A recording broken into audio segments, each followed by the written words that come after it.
Nakakapagod na sa city, no? Tara, pahinga naman tayo saglit.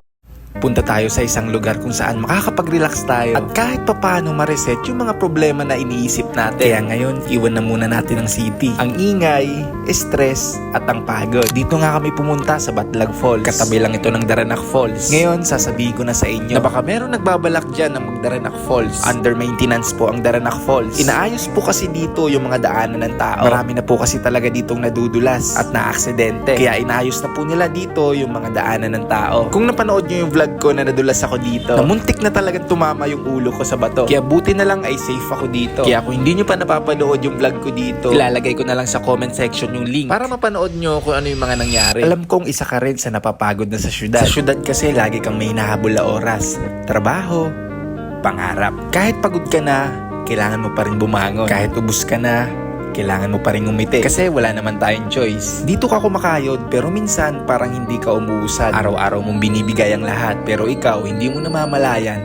Nauubos ka na pala. Alam mo yung pakiramdam, nagigising ka pa lang, pagod ka na agad. Na para bang paulit-ulit na lang yung mga nangyayari. Yung tipong walang nangyayaring kakaiba. Minsan mapapatanong ka na lang, hanggang kailan ba to? Kaya ikaw kung ano man yung mga pinaplano mo at iniisip mo ngayon, deserve mo yan. Gawin mo lang yung mga bagay na magpapasaya sa'yo. Tandaan mo, isang beses lang tayo mabubuhay sa mundong ito. Kung napapagod ka na, pwede ka naman tumigil saglit. Mag-nature ka, mag-falls ka, mag-hike ka. Pero the best talaga ay umakyat ka ng bundok. Dito kasi wala kang kailangang patunayan. Ikaw lang dito, ang kalikasan. At ang sandali mong pahinga na matagal mo nang deserve. Baka ito na yung oras para tumakas saglit. Huminto ka muna, pero hindi para sumuko, hindi para huminga. Sa ingay pa naman ng mundo, deserve mo rin pumunta sa tahimik na lugar. Walang deadline, walang pressure, tubig lang, hangin lang, at ikaw lang. Reminder lang, hindi ka robot. Kung pagod ka na, okay lang yan.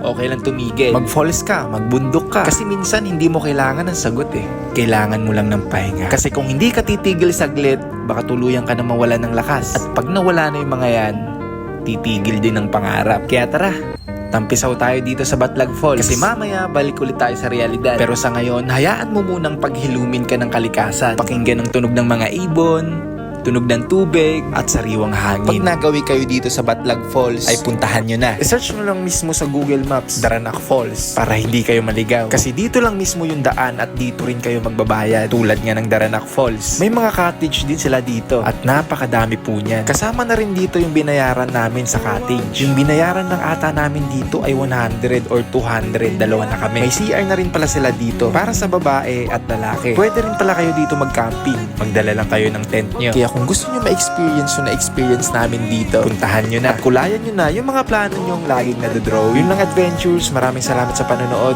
Ride safe.